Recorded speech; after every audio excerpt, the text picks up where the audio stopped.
जय माता दी दोस्तों, भक्ति युग में आप सभी का बहुत बहुत स्वागत है। माता रानी आप पर, आपके पूरे परिवार पर अपनी कृपा बनाई रखें। दोस्तों, आज के दिन में अपार धन की प्राप्ति की मनोकामना कौन नहीं करता है। हर कोई चाहता है कि उसके घर में अपार धन हो, माँ लक्ष्मी की कृपा उसके घर पे हो, उसके घर के एक एक सदस्य पे बनी रहे।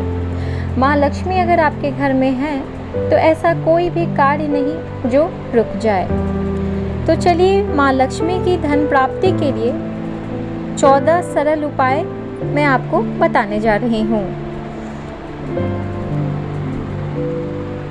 दोस्तों, हर मनुष्य की चाहत होती है कि अपार धन की प्राप्ति हो, लेकिन यह धन आपको सिर्फ चाहने भर से नहीं मिलता है। इसके लिए आपको माँ लक्ष्मी को प्रसन्न करना बहुत जरूरी होता है। तो चलिए जानते हैं माँ लक्ष्मी को प्रसन्न करने का उपाय। लक्ष्मी जी के किसी भी मंत्र का जप बुधवार या शुक्रवार से शुरू करें और नित्य कमल गट्टे की एक माला 108 बार जप करना चाहिए। दूसरा नियम, विष्णु सहस्त्र नाम तथा श्री सूक्त का एक एक पाठ नियमित करें तथा श्री लक्ष्मी जी को गुलाब या कमल पुष्प चढ़ाएं।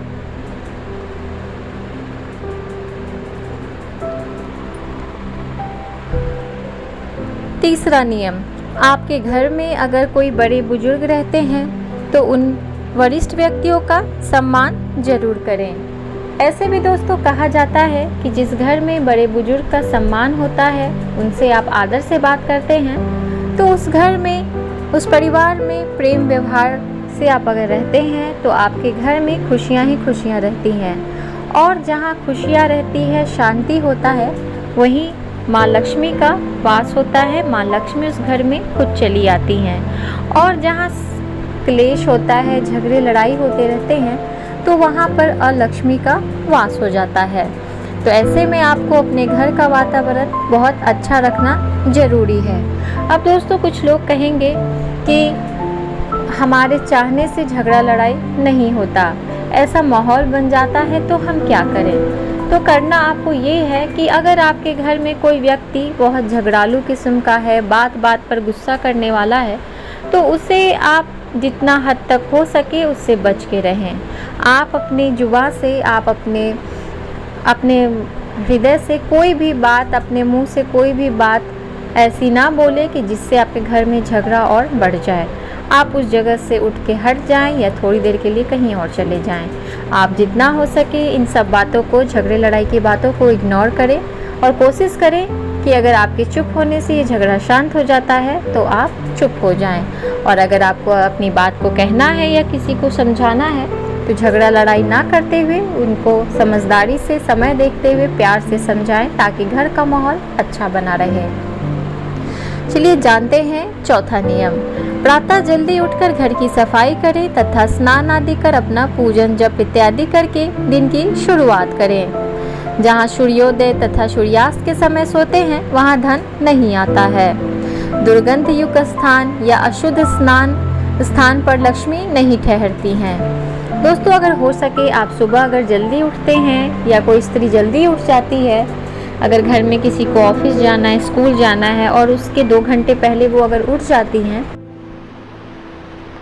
तो वो स्नान करके या जल्दी से अपने घर में अगर झाड़ू करना है तो वो झाड़ू का एक नियम कर लें और झाड़ू का नियम करके स्नान कर ले और फिर अपना पूजा पाठ जो भी होता है, जो रोज़ का तुलसी में जल देना, रोज़ाना का थोड़ा बहुत जो स्त्री पूजा करती हैं वो पूजा कर ले और फिर किचन में जाएं और खाना बनाएं।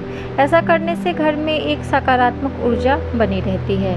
और अगर गर्मी का समय है, आप सोच रही होंगी कि इतना काम करके फिर काम करना, तो ऐसा बहुत सारे लोग हैं, बहुत सारी जगह पे ऐसा भी नियम है कि ऐसा करने के बाद लोग जब काम वाम से ख़त्म कर लेते हैं तो फिर स्नान कर लेते हैं, फिर से स्नान करके वो बाकी का काम करते हैं। चलिए जानते हैं पांचवा नियम। गाय, कुत्ता, भिखारी को यथासंभव जो हो सके खाना जरूर दें। न दे सके तो भी उन्हें दुत्कारे नहीं। अगर आपको कहीं भी, जहाँ भी आप रहते हैं, आसपास अगर गाय दिख जाए या कुत्ता है, तो आप उसके लिए एक रोटी जरूर निकाल के रखें। ऐसे भी कहा जाता है कि जब भी आप घर में रोटी बनाएं तो पहली रोटी आप गाय के लिए निकाल दें और गाय को वो रोटी ज़रूर से खिलाएं। और अगर आपके घर में रोटी बच जाता है, आखिरी रोटी है, अगर बच गई, कोई नहीं खाया, तो उस रोटी को फेंके नहीं, उस रोटी को बर्बाद ना करें, उस रोटी को रखें और कुत्ते को उस रोटी को अवश्य खिलाने के लिए दें। और ज़रूरत ना हो तो कभी भी किसी भी जानवर को दुत्कारे नहीं, मारे नहीं। कभी भी आपके दरवाजे पर अगर कोई जानवर खड़ा है तो उसे मारना नहीं चाहिए, दुत्कारना नहीं चाहिए। चलिए जानते हैं छठा उपाय। घर में कूड़ा करकट, अटाला इत्यादि जमा न होने दें। समय समय पर सफाई करते रहें। चलिए जानते हैं सातवां नियम। संध्या के पश्चात झाड़ू नहीं करना चाहिए। यदि करें तो कचरा घर के बाहर ना फेंकें। दोस्तों, अगर संध्या के समय आप घर में झाड़ू करते हैं तो ये आप सभी जानते हैं कि हमारे भारत में शाम के बाद झाड़ू नहीं किया जाता है। और अगर आप शाम के वक्त झाड़ू करते भी हैं तो आप जो भी जमा हुआ कूड़ा है, कभी वो भी कब करना है, जब बहुत ज़रूरी ऐसा आ गया, कुछ गिर गया हो या फिर लगे कि बहुत गंदगी है या पूजा पाठ है घर में, शाम में आपको फिर से झाड़ू करना है, पोछा करना है, तो आप ऐसा कर सकती हैं, कर लीजिए। उसके बाद आप जो भी कचरा जमा होता है उसे आप एक जगह करके एकत्रित करके रख दें। शाम के बाद घर के कूड़े को बाहर नहीं फेंकना चाहिए। चलिए जानते हैं आठवां नियम। झाड़ू संभाल कर रखें तथा खड़ी न रखें। झाड़ू को हम लोग माँ लक्ष्मी का भी रूप मानते हैं कि झाड़ू माँ लक्ष्मी का वास होता है। झाड़ू को हमेशा संभाल के रखना चाहिए। बहुत लोग क्या करते हैं कि झाड़ू करने के बाद उस झाड़ू को गंदी जगह में फेंक के रख देते हैं या ऐसे जगह रख देते हैं जहाँ पे पैर लग रहा हो, लोग उसे लांग कर जा रहे हों, जूते चप्पल के पास झाड़ू रख देते हैं। ऐसा कभी ना करें। झाड़ू बेशक हमारे घर की गंदगी साफ़ करती है, लेकिन झाड़ू को सही तरीके से रखना चाहिए। झाड़ू को खड़ी करके कहीं पर भी अड़ा कर ना रखें। झाड़ू को अच्छे से कहीं भी सुलाकर, झाड़ू को जैसे गिरा कर रखते हैं वैसे झाड़ू रखें और कहीं भी ऐसे जगह रखें कि झाड़ू पर नज़र ना पड़े बार बार किसी की भी, ना ही पैर पड़े और ना ही उसको कोई पैर से इधर उधर करे। ऐसे रखें कि किसी की नज़र उस पर बिल्कुल भी ना पड़े। झाड़ू को कभी भी उलांघे नहीं, जैसा कि मैंने आपको बताया है, झाड़ू को कभी भी लांघना नहीं चाहिए और पैर से ठोकर तो कतई ना मारें। कभी कभी दोस्तों हम झाड़ू लगाते हैं या कोई भी अगर लगा रहा है और गलती से उस पर पैर पड़ गया या पैर लग गया तो हमें उसे प्रणाम कर लेना चाहिए। कभी भी झाड़ू को पैर से नहीं छूना चाहिए। चलिए जानते हैं दोस्तों नौवां नियम। कपड़े स्वच्छ व धुले हुए होने चाहिए। इत्र सेंट का प्रयोग अवश्य करें। मतलब कपड़े स्वच्छ होने चाहिए का मतलब ये है कि आप जो भी कपड़े दोस्तों पहनते हैं वो कपड़े आप स्वच्छ पहने, साफ पहने। बेशक ऐसा कहा गया है ना कि गरीब हो या अमीर हो, बेशक कपड़े फटे हुए हों, सिले हुए हों, उसमें कोई बुराई नहीं है। आप गरीब हैं, आपके पास बहुत सारे कपड़े नहीं भी है, आपकी उतनी हैसियत नहीं है कि आप रोज़ नए नए कपड़े पहने, तो आप बस साफ़ कपड़े पहने। भगवान आपके साफ़ कपड़े में खुश होता है। भगवान आपको आपका साफ़ हृदय, साफ़ तन देख के खुश होता है। नए नए कपड़े पहनने से कुछ नहीं होता। आप कपड़े जो भी पहने धुले हुए पहने, स्वच्छ कपड़े पहने जो गंदे ना हो।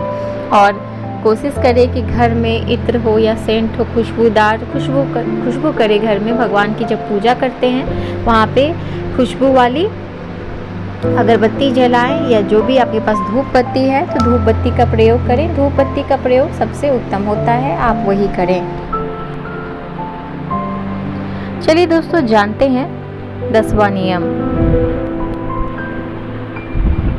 पूजन यदि आप नित्य करते हैं तो समय व स्थान निश्चित रखें।